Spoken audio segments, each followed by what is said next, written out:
All right, folks. We are hopefully streaming live now. There's hopefully people are coming in. So this critique that we're doing is kind of it's an interesting and special critique. Not only because wait, this guy, yeah, that guy, that guy sitting next to me, Curtis Jones, is not our normal critic, Troy Miller. What we did was we had one of our during one of our member mixers, our Friday member mixers, basically I put it out there. I wanted to have a discussion, and I did this. I think I did it in a post as well. But I wanted to have the dialogue about what could we do to make the critiques more substantive to you guys and more impactful and useful.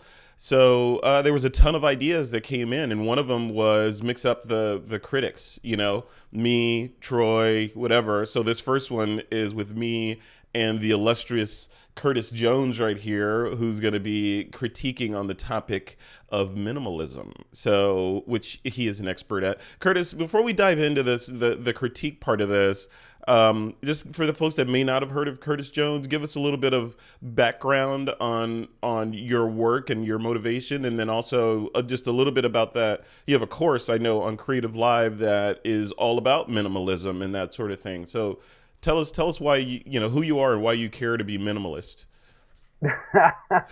I'm Curtis Jones. I'm a Canadian landscape, an outdoor photographer. I usually just say that it's easier. I shoot a lot of different things, but 99% of what I shoot is usually outside, so I say outdoor photographer. I primarily, most of my work is in more remote regions. I shoot a lot in the northern Canada, and Greenland, places like that, Mongolia, Antarctica. So a lot of travel, sort of adventure, and I do a lot of photo guiding workshops, photo tours, and education. So that's kind of a really quick overview of what I do. Minimalism is kind of something that it kind of just happened. I don't think I was seeking it out, but a lot of my work when I started uh, was very minimal. I think I was just drawn to those sorts of those views and those landscapes, and it happened to be like a lot to do with like the locations I found myself in. I put a lot more effort into understanding minimalism since discovering that I kind of look and shoot that way.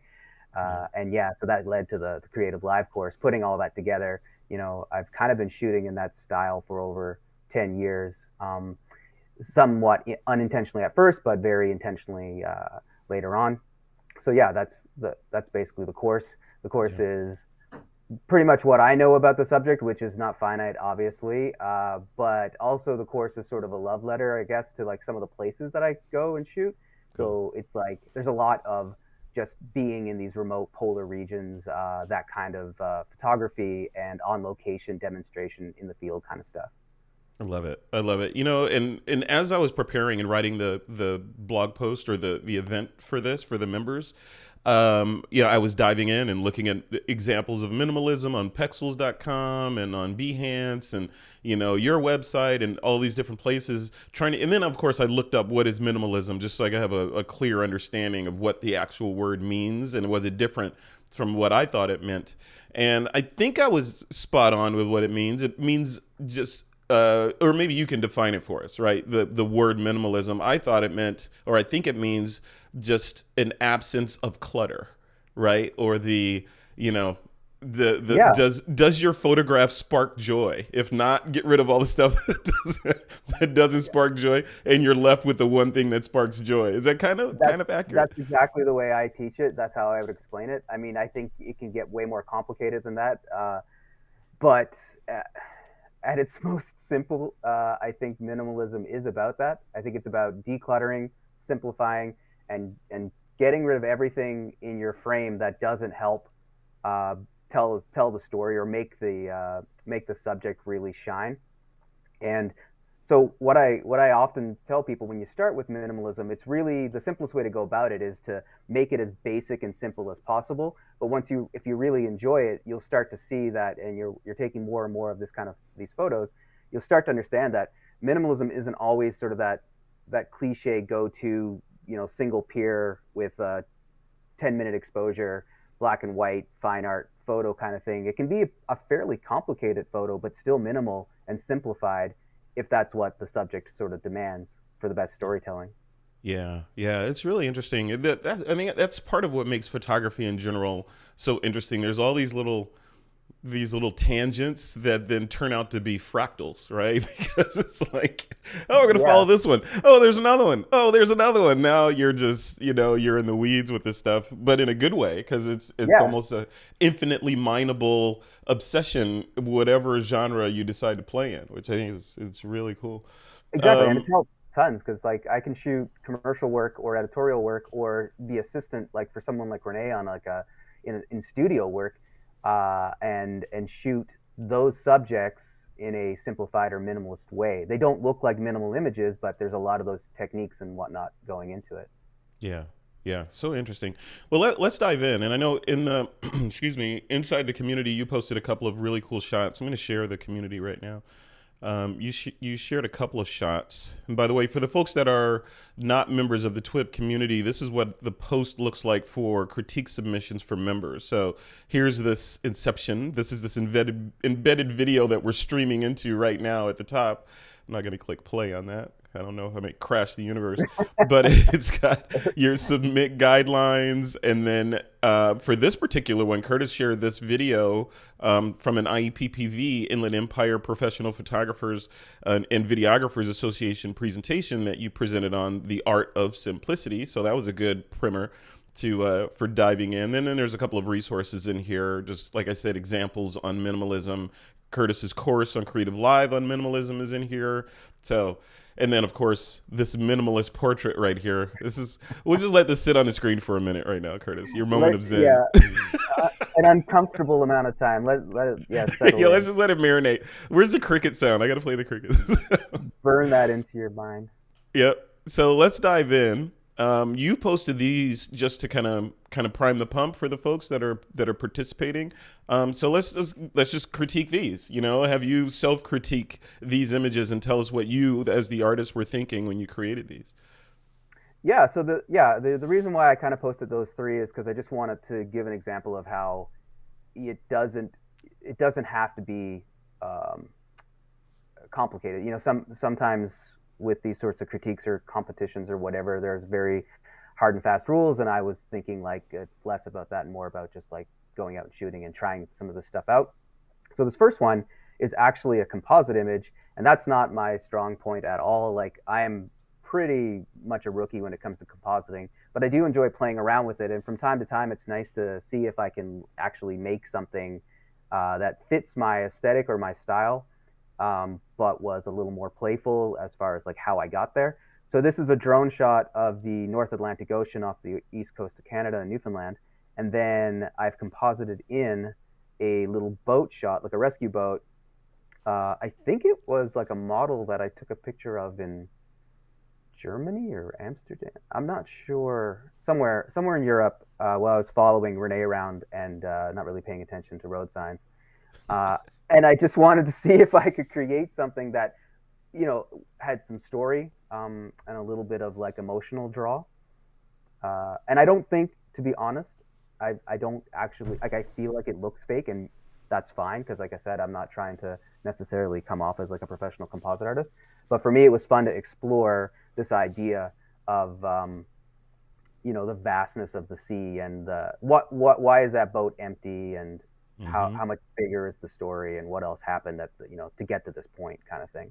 And I think, for me anyways, I believe that minimalism is a great way of giving people just enough information to let them fill out all of that stuff. Sometimes you have these beautiful landscapes that are, just chocker blocked with amazing composition and framing and light and color. And that in and of itself is enough. It tells you everything you need to know, and it's impressive, and that's great. But what I like about minimalism, and a more simplified, stripped down image sometimes, is that it leaves so much to the imagination if you do it right. Yeah. There's like enough to tug on to get people kind of engaged. And there's a lot of opportunity in minimalism to play with different compositional elements, right? Like right here, you're playing with the complementary colors of blue cyan with yellow orangish, right? And using that as Yeah. a compositional element while the boat is in the rule of thirds, while it's all minimalist, and showing us the expansiveness of the area that where you were in. So yeah, yeah, really, really cool. What about this guy? That's a shot I took just like a couple weeks ago back in Newfoundland.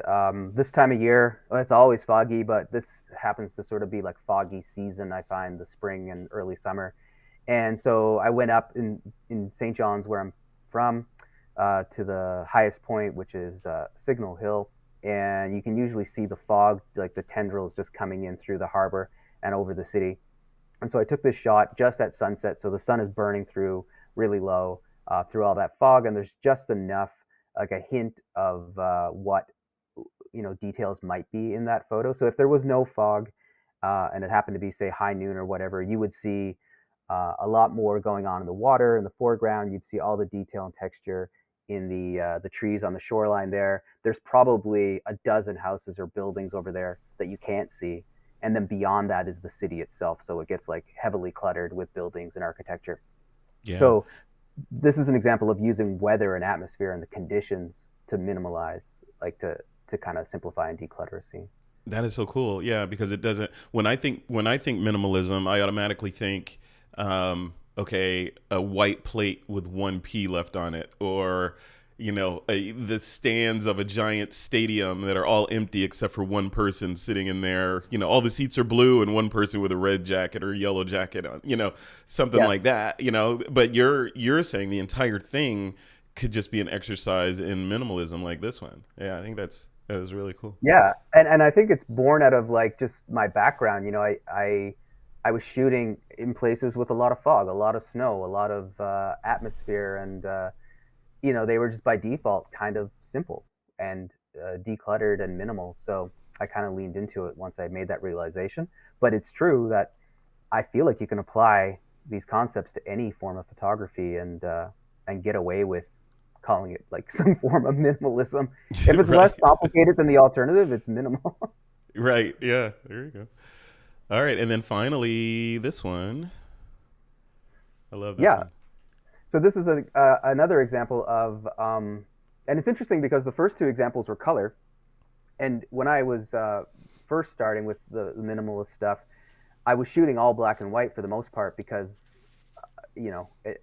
it kind of felt like that's what minimalism was to me. I had that sort of fine art aesthetic in my mind, Hmm. um, and so it's interesting that a lot of when I go through my portfolio, like a lot of it is actually in color, which I was surprised by. But not this guy. This is a fun little Gen 2 penguin in Antarctica, and the point of this image was just to kind of give it I guess an example of balance, um, and like playing with like geometry and shape and line and stuff like that. Form, like minimalism is really great for exploring, even if you don't really want your end photographs to be a minimalist image.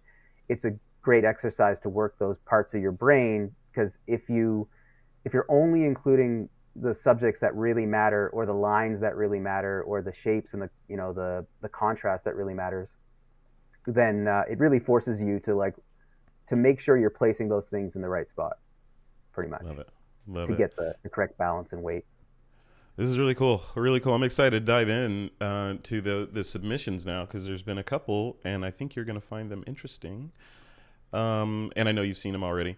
And for the folks that are watching, and the community members, if you want to throw a question at us, we'll probably tackle those towards the end of the critique. But go ahead and put those in the YouTube chat if you're, of course, watching this live. If not, then and you're a community member, just go ahead and post on the comments for this episode. And Curtis is a member in there too, so he may see it, especially if you tag him. Um, but let's dive in. That was a lot. Let's dive in. The first one up is from Phil. Phil says, "Looking out to sea." All right, what do you think? Does that fit in with the Curtis Jones aesthetic of minimalism? Oh yeah, I mean, totally, 100%. This is like a very nice um, seascape, minimal, simplified. I mean, it it's one of those where, for me, it's classic. It's I mean, it's it's elegant. Uh, there's enough in there that I feel like there's a story. Yeah. Not so much that I'm getting like caught up on details and getting stuck into things. The thing I like about images like this, uh, it's fairly clear quickly what I'm supposed to look at. But then the longer I look at it, the more I kind of wonder about the photographer's intentions, or I get lost in some details, that I maybe didn't notice because there's enough space for my eye to wander around and not get pinned down in a corner somewhere. And I think that that's a strong quality with minimalist photography. Yeah, yeah. I look at this one. It strikes me as, and Phil is great at this, and he's just having a good old time creating like this mountain of treasures. And I look at this one, and I think, what an interesting play on using lack of contrast as a compositional element to help push the whole minimalism thing. 'Cause I know a lot of his work is, it's long exposures, but a little bit more contrasty than this. Like we could see the blacks Yeah, and the rocks and birds and all that. This one he went the opposite direction and just started throwing away detail, but still leaving us with enough of the image, the essence of the image, so that we're kind yeah. of pulled into the seascape, right? Yeah, and I agree with you. Like, is this one of those images where if there was more contrast, maybe more like some of the other work that Phil's done, it might not work quite as well. I think it would still be pretty simplified and minimal. But it either has to kind of live in this world that he's created right here, or it has to go the other way where it's like pretty low key, and you're really just focusing on like some interesting highlights. Where maybe it's like very dark in the lower third and upper third, and you're kind of like living in that middle Yeah, zone. yeah. But I agree. I think like yeah, not going too heavy handed, I guess, with the contrast really Mhm. does. Uh, it doesn't. Some of these images of the ocean, they can feel very tranquil and peaceful, but they can also have like a tension or an urgency if there's a lot going on with the movement in the water and stuff. Mhm. And I think by taking some of that contrast out, he just put this whole sense of like it's like a calming blanket. A shot Uh, like this, Curtis, I know you print a fair amount, right? mhm. This a shot like this, would this be challenging to get a good, accurate print out of because of all the subtle tones? I think yes. It would definitely be one of these like test proof scenarios to get the right because you would lose a lot of this depending on what media you're printing on, if it, whether it was canvas or paper or whatever. Hmm. I think you would lose some of the subtle detail and the nuance. So I think yeah, it could be a little challenging, but I mean worth it, I guess, if you really if you were really like attached to it. It's hard to say as well. Like I think with a white like a nice white border and a crisp like simple black frame, Hmm. that sort of context of contrast that exists outside of the image itself might be enough to kind of bring bring it all together. You put a little weight in there. Yeah, Yeah, because yeah, sometimes it's just like you just need the opposing contrast to make the image, give it that final, uh, I guess, interest. yeah. That little bit of seasoned salt sprinkled on there. But yeah, yeah, but it could, yeah. I think if you printed this straight out like that, you might struggle a little bit with it being a little washed out. Yeah. So here's a tough question I want to start asking to guest critics about these images, or at least some of them. If there was one thing about this image, I know it's going to be hard. If there was one thing about this image that you would change or adjust, if you were standing there where Phil was on the California coast snapping the shot, what would you do differently? That's tough. I mean, the easy answer is like I'd probably try a different focal length and maybe see what I get. But I know that Phil takes a lot of these photos, and I've seen a lot of those photos, so I know he's doing that too. Yeah. So that's not really advice that he doesn't already know. Um, I think for me, uh, yeah, it would probably be just the processing. I think I lean a little bit more towards contrast. I Mm-hmm. get that like the lack of it here does sort of sell it as a more minimal version of this. Um, but I think maybe around the edges or the upper third and lower third, just to frame it in a little bit more, box it in a little bit more, so that we're really focused into the middle there. Yeah. Yeah. The only thing I would change in this shot, I feel like it needs like a giant pterodactyl or something in there. Oh, Maybe I didn't know we were allowed carrying to, a I didn't know flaming we were allowed to egg, go you know. that far. That's Yeah. fair. Okay. Well, all my critiques from here on in are gonna like live in the, the universe of Marvel zombies and dinosaurs. Maybe a Loch Ness coming up out of the phone, you know. Hmm. Yeah, yeah, 100%. It needs a tiger. Yeah, thank you. It needs a tiger. Thank you. All right, cool. Thank you, Phil, for submitting that. It's a great shot. Yeah, it's awesome. All right, next up is Stephen Scharf, titled Sin, pronounced Zin, the 55th anniversary limited edition. He says a simple three-hander with brushed anthracite dial and polished hands. Okay, all this. Okay, this is all watch collector matrix words down there. He says he loves Curtis's photos and approach to minimalism. Thanks for information and tips. Cool. All right, you're up. You got a fan here who's Yeah, very no, it's meticulous. it's not gonna save him. No, that's not true. I actually I like this image a lot. I don't know anything about watches. I've got friends, you know, I go for coffee and stuff in the mornings, and it's like a watch club. They just sit there with their wrists out, talking about, you know, all the little details and all the finer points, and it's fascinating. I kind of zone out. Nerdy Frederick would show up with his Apple Watch and like, hey, look at this new app I just installed, guys. Oh, you would be ostracized. Yeah, crickets. Yeah, no, these guys are like, I wore this watch, you know, when I came over on the Mayflower, and jeez, that kind of stuff. It's been in my family for. So it's like a Pulp Fiction scene. Right? Yeah, 100%. It's like that. But in saying that, I think that's kind of why some of the stuff I appreciate about this image, because at first glance, it's not. This is kind of like the point I was making earlier about this isn't really what I think a lot of people would just categorize as a minimalist shot. There's a lot of detail in here. There's a lot going on. I mean, it is singular in that it's about one subject, and there's a lot of negative space and all that kind of stuff. But I think some people might look at it and say it could be even simpler, right? And so a lot of times, that's kind of like a curse with the minimalism is you have to find that line between like simple and too simple and compelling and boring and playing around with that. And I think for this, there might have been like other takes on it or whatever that could have been a little more simplified or minimal, but maybe not as interesting. I don't know, because I think there's a lot in like knowing the watch itself and what it means, like the way it's set up, the placement of the hands. I know that in the wording at the top there, Stephen had a lot about the fact that this design specifically is like a simplified or a minimalist style, right? So the watch itself is a minimal version of probably a more complicated. You could probably get more complicated versions. I think. I mean, that's just the watch itself. Yeah, you're right. I think in the context of the watch enthusiast industry, I'm guessing this would be considered a simplistic or minimalist kind of watch. But to us lay people, is it? I think from a critique standpoint, yeah, there's one object in the scene, and the background is very monochromatic, or there's no detail back there. It's an abyss.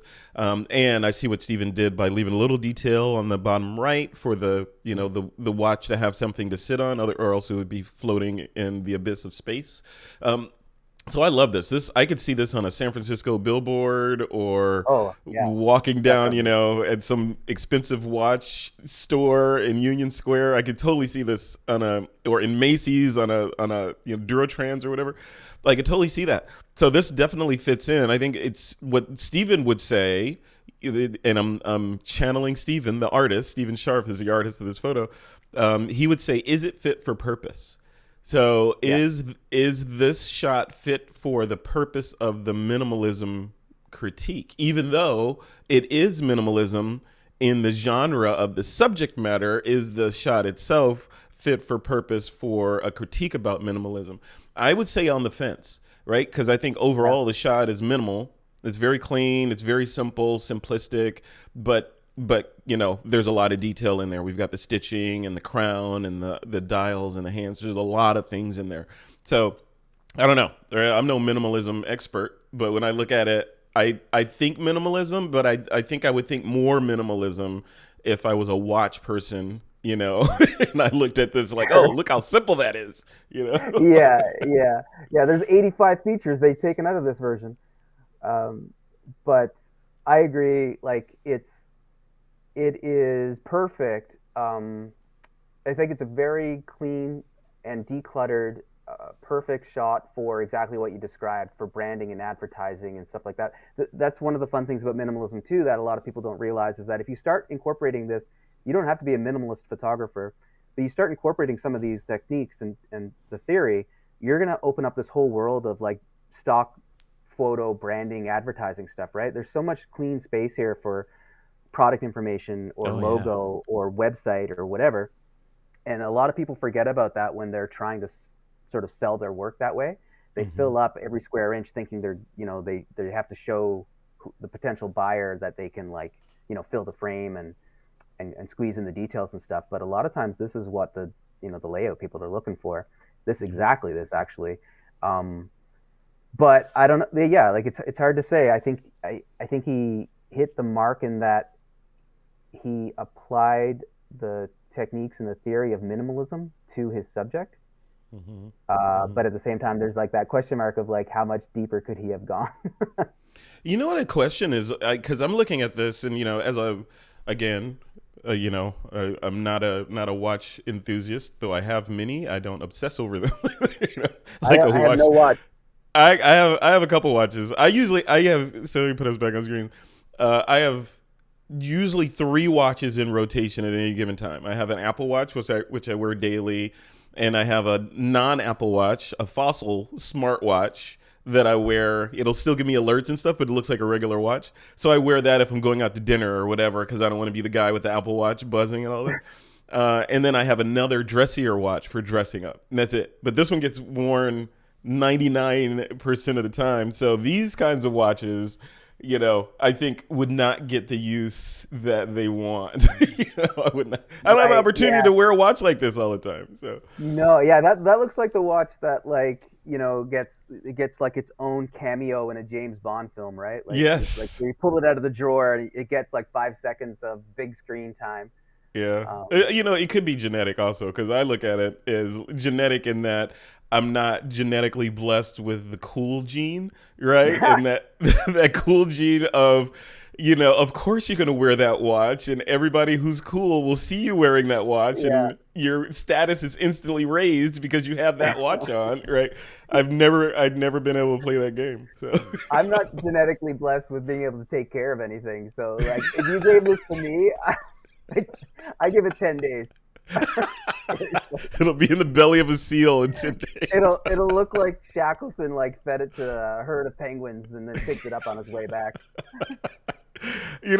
On looking at this shot from a compositional standpoint, and still thinking minimalism. And I'm curious what you think about this, because you're the de facto expert about this stuff. If you were to take a shot like this and lean into it, say Steven had a macro lens, or he was able to get closer and sort of went in here and kind of did like an abstract of the crown and a little bit of this slope here. I don't know what that technically is called, but something like that. Where's the line between abstract and minimalism, or is there a line? Yeah, I mean that's a good question because I feel like I am starting to lean more towards the literal and the more abstract with some of the minimalist stuff that I do lately. Hmm. Playing with just like color and like you know turning like water. Basically, I shoot a lot of ocean scenes, so for me, getting up and watching the sunrise, I'm hardly ever excited now about the big pano vista stuff. I like going in and then playing with like a quarter second exposure and just getting like the nice color or shape of water that only exists for that brief moment and it'll never happen again. Yeah. And so, but I do still consider it minimalist in a lot of ways because what you're doing, going back to your definition at the beginning, is just decluttering and simplifying the frame down to just one essential storytelling piece, right? And if that storytelling piece is color or shape or line or gesture or whatever or movement, I think it's minimalism. So I think minimalism and abstraction are pretty tightly, linked Yeah, in a they're lot of ways. married. Yeah, they can be married. Um, Yeah, yeah, really interesting. but Cool. yeah, this is a cool shot. I do like it, and I think it's got like a ton of potential. Yeah, no, for sure. Yeah, it's saleable like this. The only other thing is, obviously it's unavoidable because the watch needs to be positioned with the crown up, as watches are. But the Zen right here, the Yeah, title is upside down, right? right. So, and I know that's Steven. I know you're rolling your eyes, saying, "Okay, of course it has to be like that. All watches since the beginning of time were built in this fashion." I get it. I'm just saying from just a person looking at the photo who doesn't, not me, but say just a layperson looking at this on a mall Yeah. display, they might see it and think, "Oh, why did they shoot that upside down?" So There, yeah, okay, yeah. That's a good point. I mean, that's why you work with, I guess, like the marketing or the PR people or whatever. They'll hmm give you that feedback. But I probably would miss it too. hmm Um, yeah, I would put just a little fly out text down here, Steven, that says, "Watch intentionally placed this way." or you know what they do now? What the kids are doing, what you do is you just put rotate screen, and you see how many people try to lift up like a billboard or a bus stop and rotate it. Oh man, yeah, idiocracy. It's a thing. All right. Thank you for that, Stephen Sharf. Very good. Thanks for Yeah. participating. Though it's just to point out that like there were like this was the most back and forth. This shot there was like about 28,000 comments back and forth about the watch. Ooh, look at that. Yeah. And here's the color version of it. Look at that. Yeah, still strong in color. So that's Yeah. Yeah. Yeah, that's interesting cuz I like them both. hmm I like the black and white cuz it feels very austere and cold and precision, as it were, like a watch, and this one feels more warm and I can almost smell the cigar smoke, from yeah, no, it totally like this. Yeah, exactly. This feels more. The first one felt like more James Bond, and this one feels a little more Churchill for some reason. Like just like Mhm. that. Yeah, exactly. Like leather chairs and cigars and Yep. yeah, Yep. I love it. I love it. funny. Photography. All right, Irvin Penn is up. Welcome, Irvin, to the group. He's one of our newer members. We haven't seen him. I got to shame Irvin for a second. Irvin, we haven't seen you in a member mixer yet, so you need to show your face on Friday. We need to see you in there so we can say hello. All right, this is his minimalism shot. Curtis Jones, what do you think? I think it's great. I think it's like it's a lot. It's close to kind of the stuff that draws my eye a lot of times when I'm out in nature outside. I'm always looking at cloud formations and if I can get clouds are great, especially this kind of lighting because it gives you the ability to underexpose and play with in camera sort of contrast, and so you can really hone in, I guess, or zoom in on just the parts of the cloud that you find the most interesting. It's getting back to what I was saying about the water. If you just wanted to really just play with this section of the cloud, I bet you could sit there for an hour and a half as long as you still had the light in the cloud and take, 20 different versions of this photo and they'd all be sort of interesting because the shapes and the light.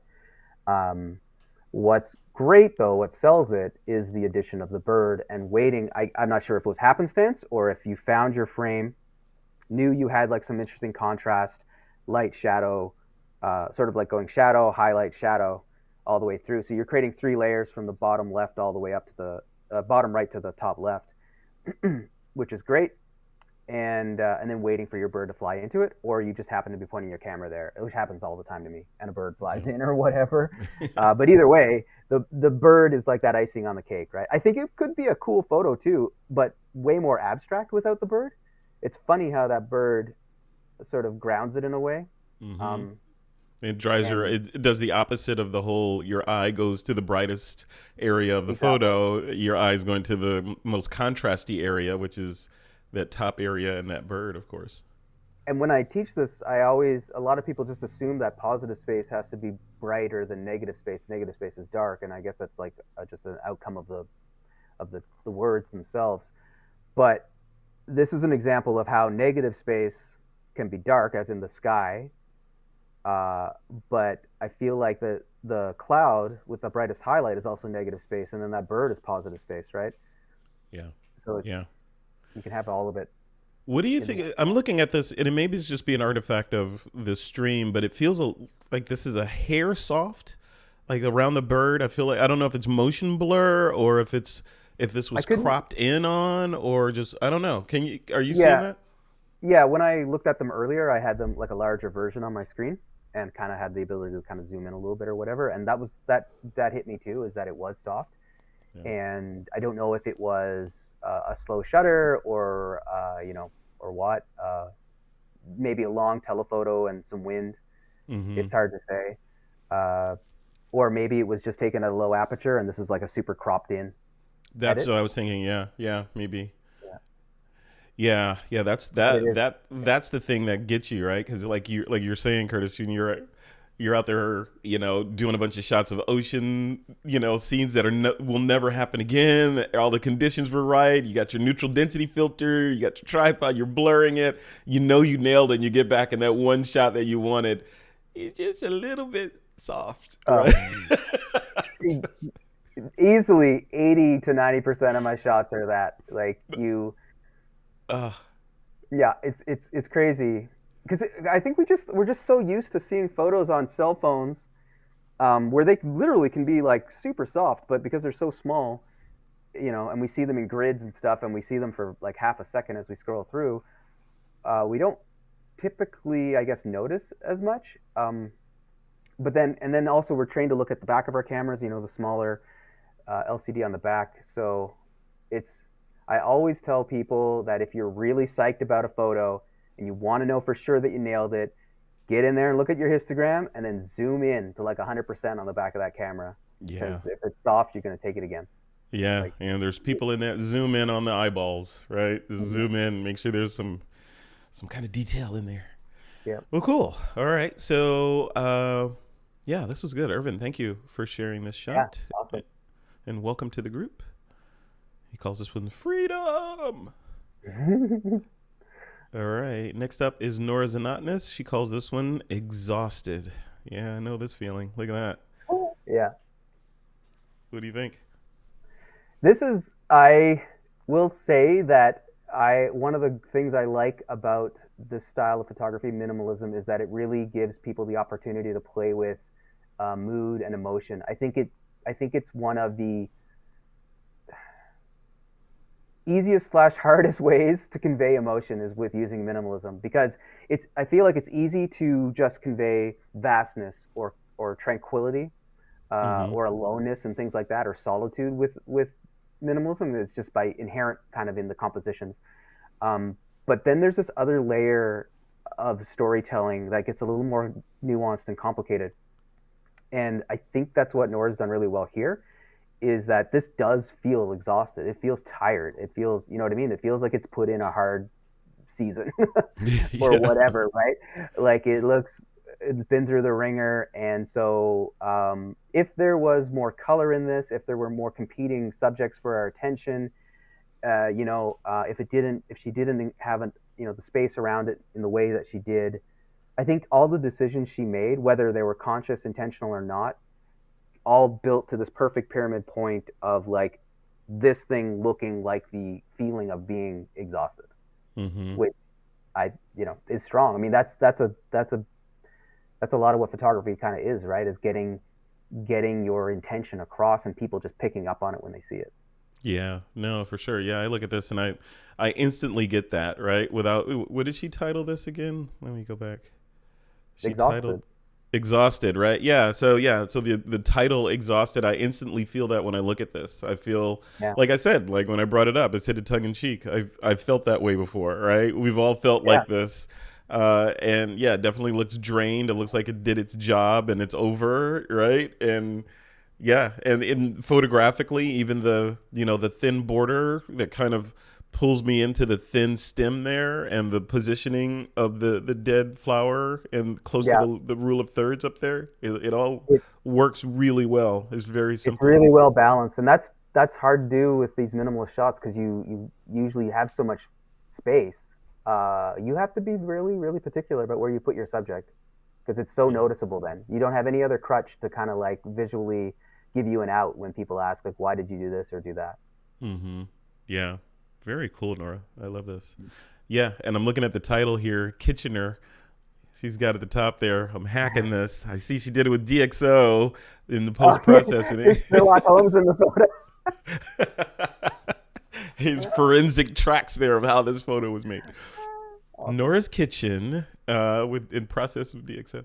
Yeah, yeah, Very cool, Nora. Thank you for that. Look, even close. I yeah. love it. Close up. Look I at the know. detail.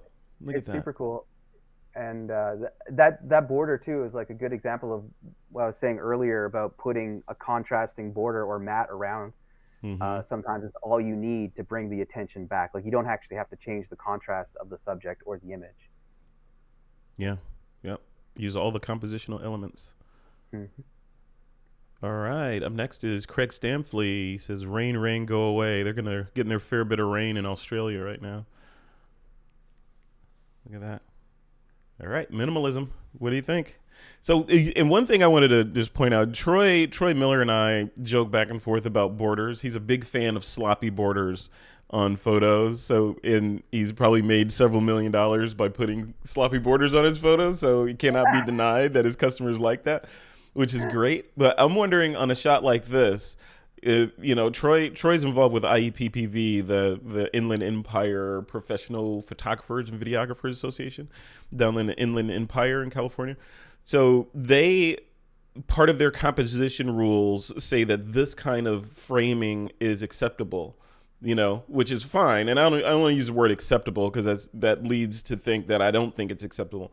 But this kind of Polaroid type, iMac chin thing is acceptable from a competition standpoint. In fact, it's a tool, to a compositional tool. So for someone who's not involved in competitions per se, like at that sort of formal level, with the badges and all that stuff, what do you think about this from, a guy that's out there shooting penguins, slipping on icebergs? What do you think of this border treatment?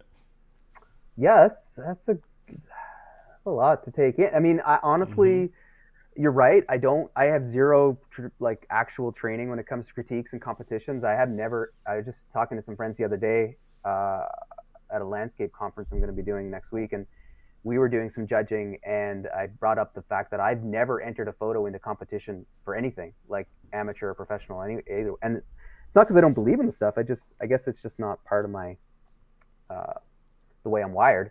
Yeah. But all that to say that I don't usually pay attention to that, like the reasons why, and I'm sure there are a lot of good reasons why you would do it. I only see what I see and how it impacts me, and I don't really consider the why of competition Mm-hmm. protocol. Mm-hmm. Mm-hmm. Um, so I guess from that standpoint, yeah, it's interesting to see like the border the way it is. It's like Nora's, the last one was like symmetrical and thin all the way around. This one has like the lip at the bottom. It definitely gives it a slightly different look. I just did like a really quick kind of put my hand over the bottom, and if I get rid of that uh, ledge or that lip or whatever it's called, it the crop gets much tighter, right? Mm-hmm. So that leading line that we're following the raindrops down, it basically kisses that edge super hard, right?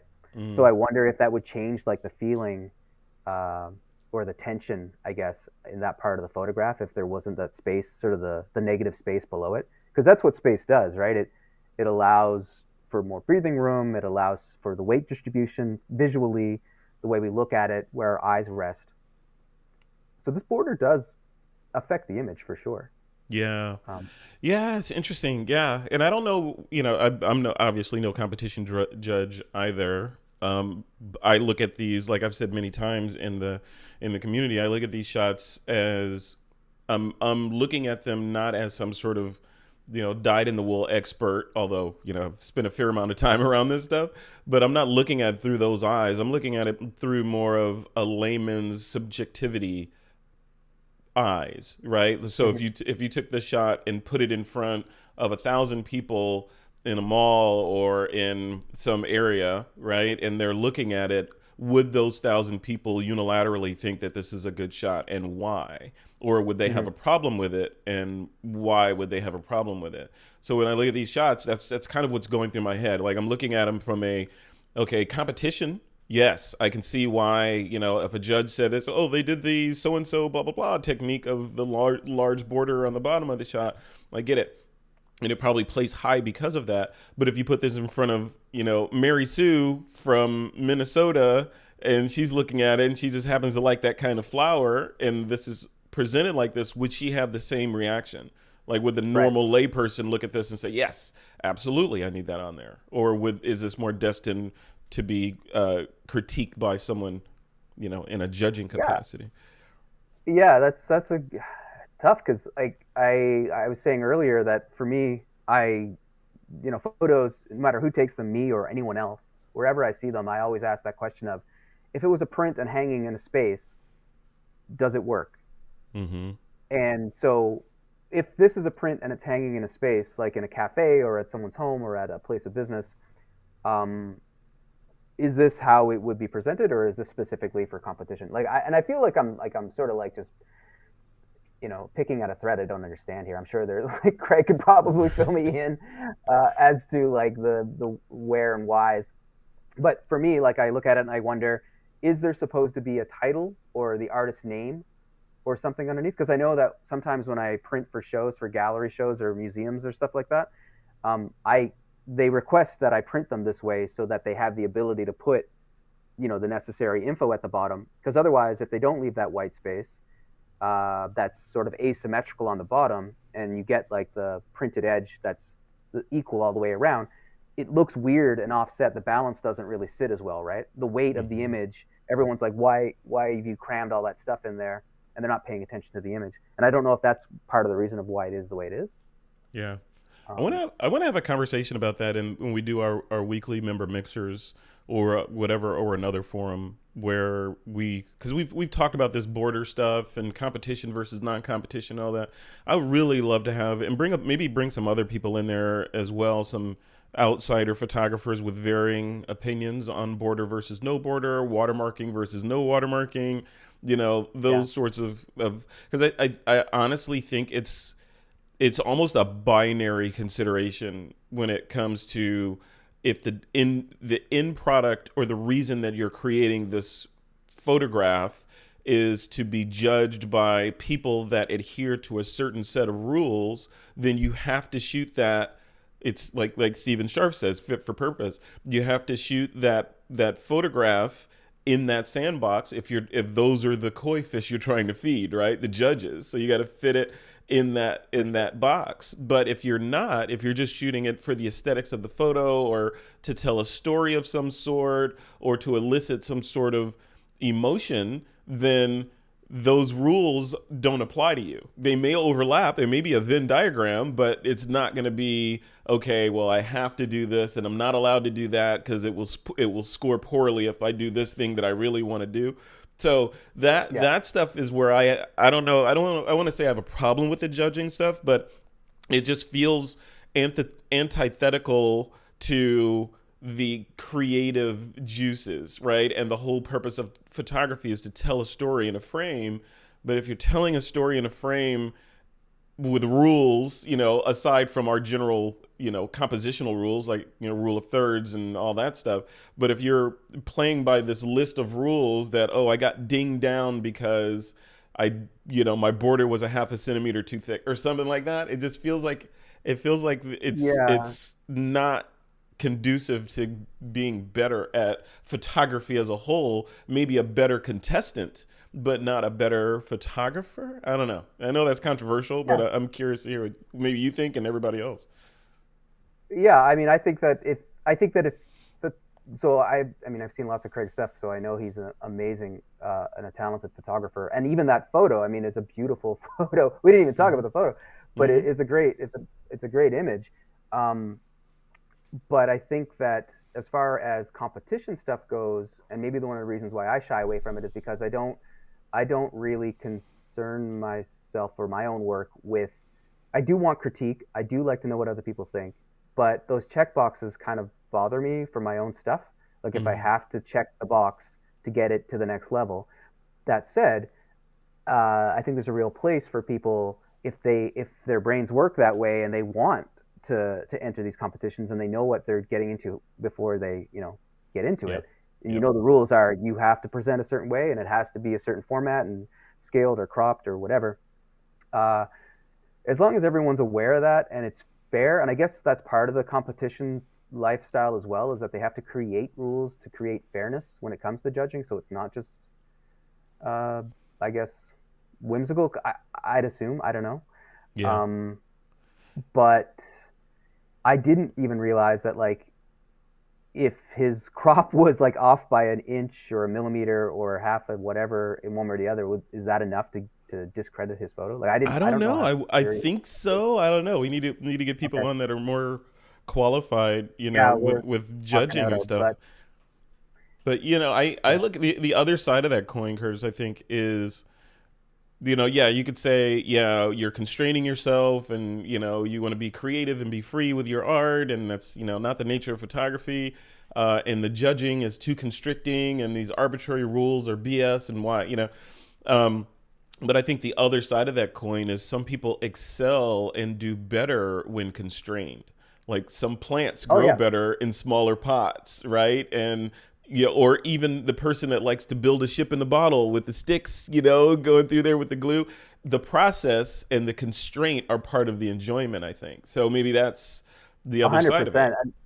I think that for me, I'm more on board. Like this last half a year or so, I'm actually thinking about trying to enter some more competitions, and a lot of it is because of that. Like I feel like I've been just sort of unleashed without direction, doing my own thing without much feedback for a Mm-hmm. while, Yeah. and I'm curious to see like what I would do with like some rules, some framework, some constraints.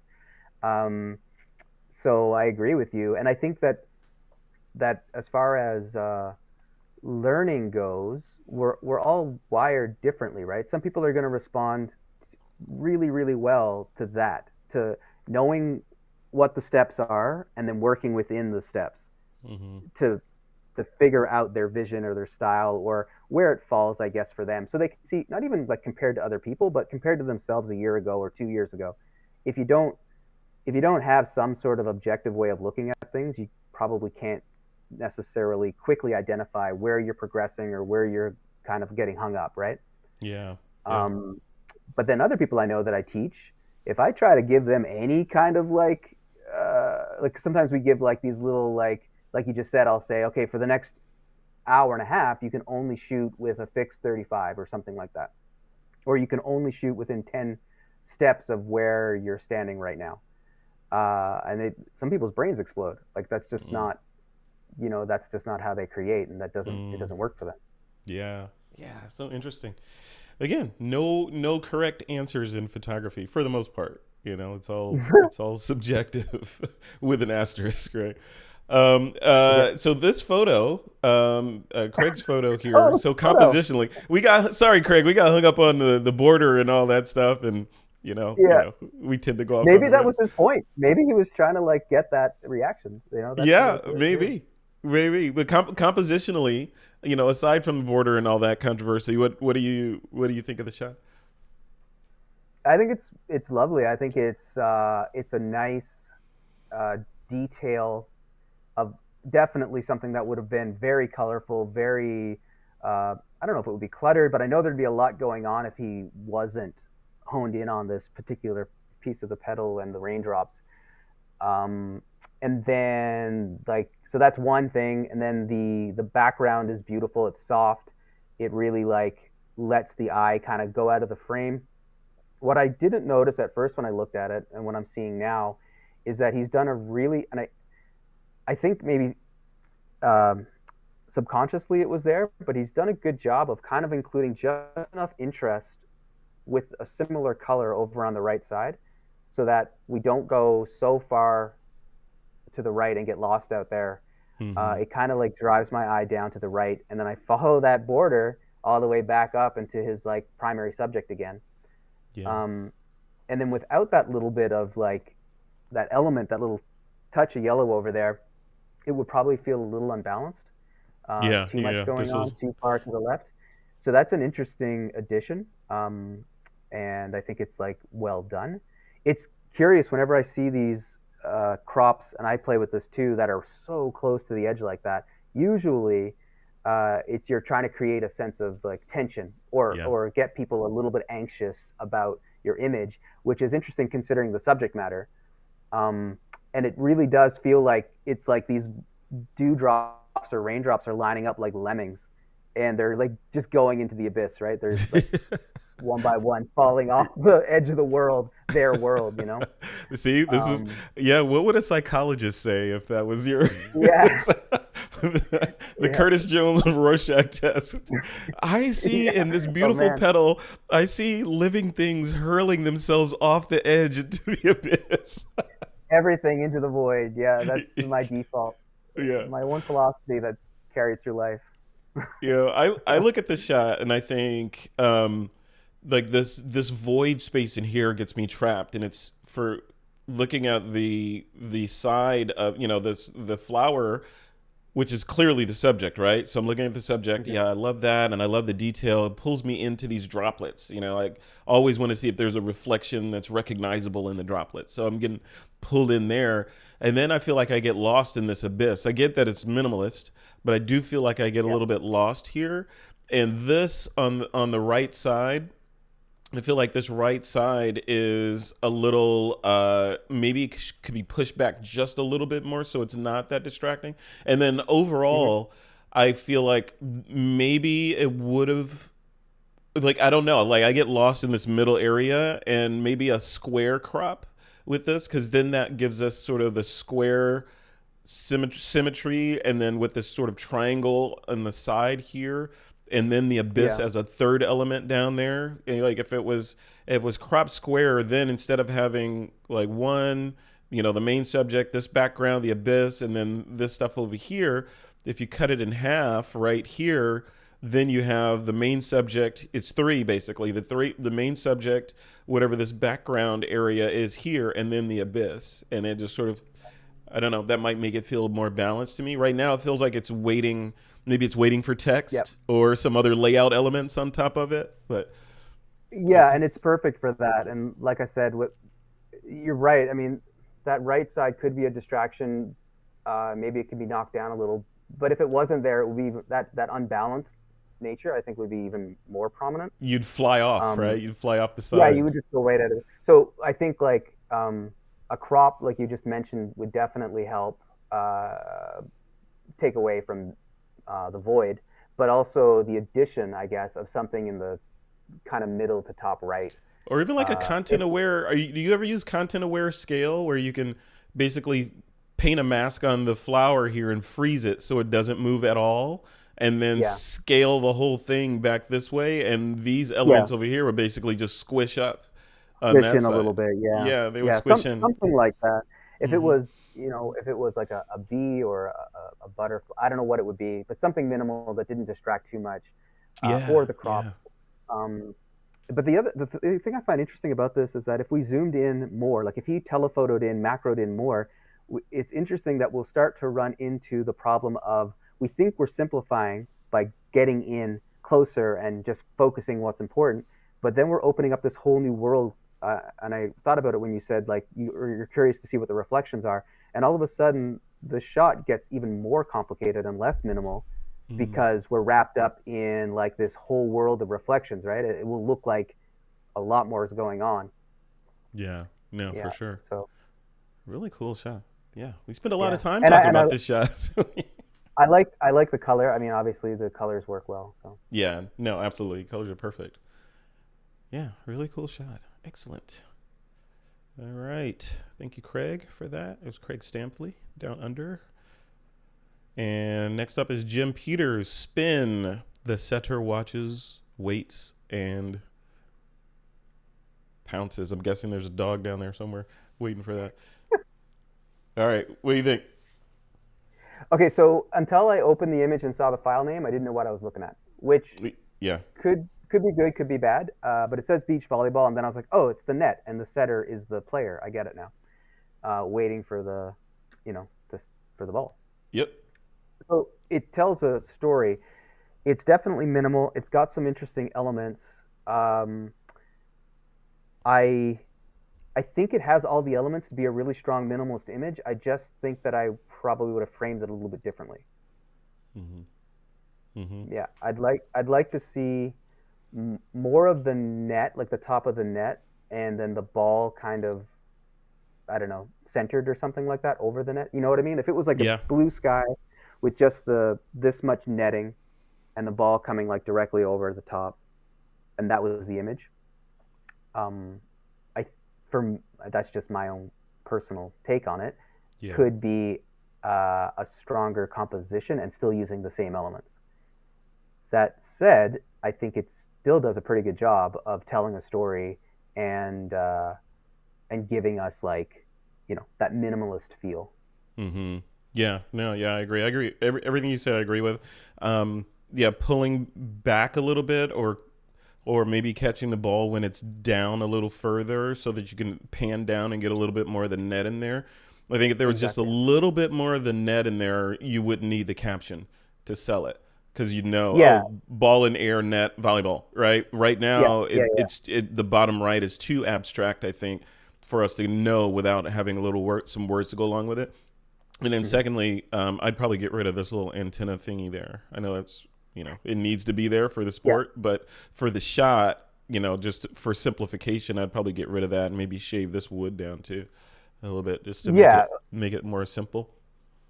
Because if you think of volleyball for me, and I mean I played some of it as a kid, but I'm not a volleyball player. But for me, it's the ball and the net, right? Mm-hmm. And Yeah. so if you're thinking about like stripping it down to what's essential to tell the story, that's all you really need in here is just for people to know that there's a net and there's a ball coming over it.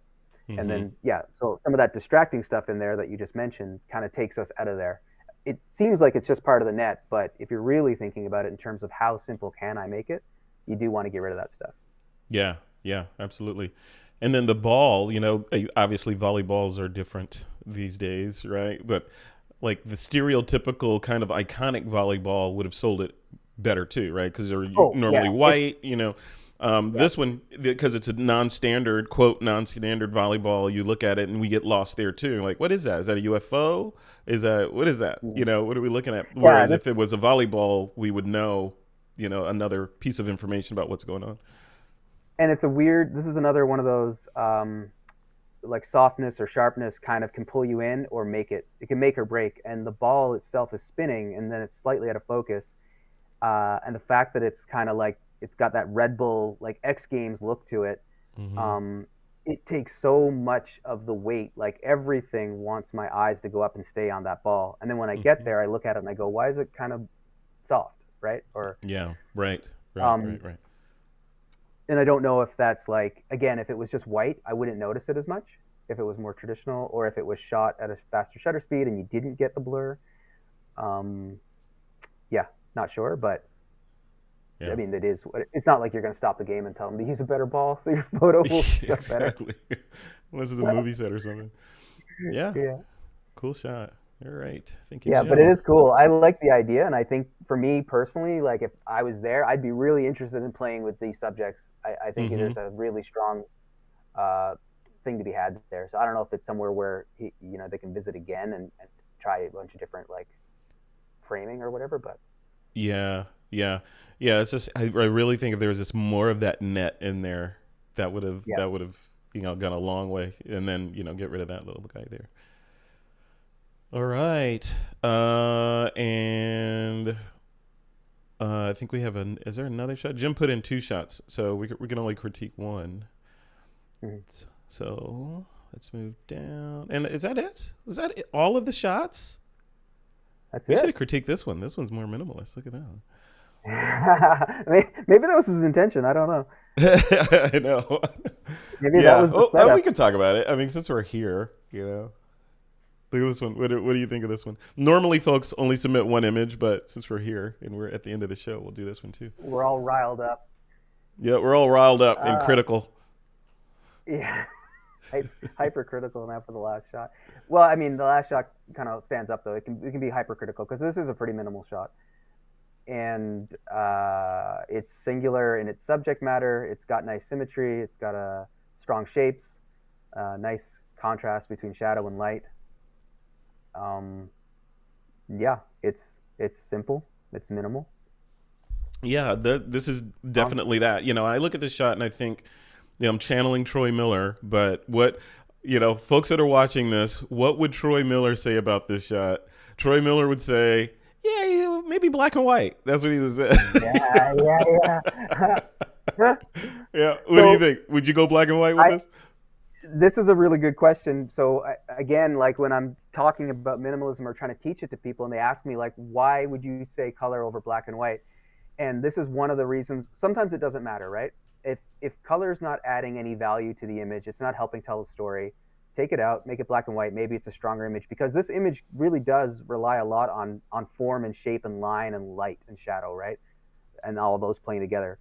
But that said, maybe the intention of this photograph was actually to tell, because I've seen the scene a million times being outside, is like that last bit of light at the end of the day, that warm glow, that just hits the side of something. Mm-hmm. And sometimes, like, so for me, when I look at this photo, I was taken right to those moments where I've seen that on trees, on rocks, on buildings, on boats, on the side of a penguin's face, right? Like that warmth, and I kind of get that feeling again because I've lived it, I've seen it, and I think everyone has. If it Yeah. was black and white, you're going to lose that connection.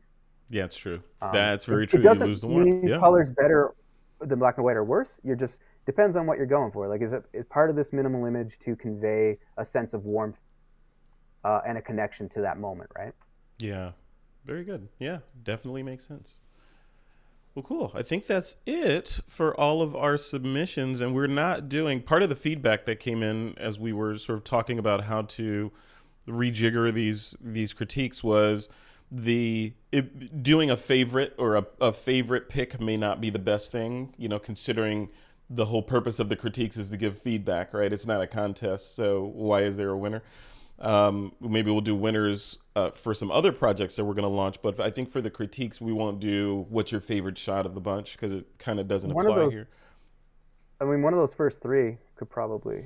Yeah, those were the best, right? The first three, I that mean, I don't know what artist. price tag is up, but if it's like a, gift Yeah, card. these. Yeah, that artist is tortured though for some reason.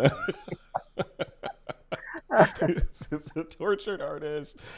All right, well, cool. So Curtis, you folks, you're hearing this here first. Curtis is also going to join me for the next critique, right? And then you're off, chasing dragons and looking for the ring again Mongolia. or something, right? Going to Mongolia this Yeah, time. yeah, yeah. I gotta go look for the ring and find that treasure I buried three There you before the go. pandemic.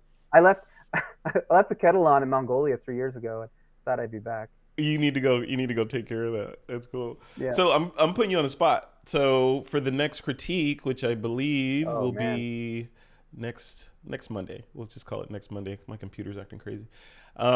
Next Monday, what's our topic going to be?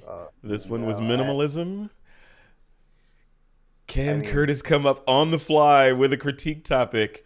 or no, no. or should we just post it in the community? So I don't want to put you on the spot. I know you like to give these things a lot of thought too.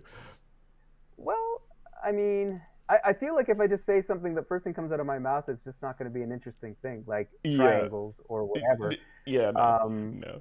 it could. I mean, it's interesting to, although it's tough to critique, is like the opposite of minimalism, right? Like Oh yeah, what is how the how opposite? how Clutter? how busy can you make an image, but still like so basically you want a busy image that still tells a story. It's still you still know what it's about, but it's busy, right? Yeah.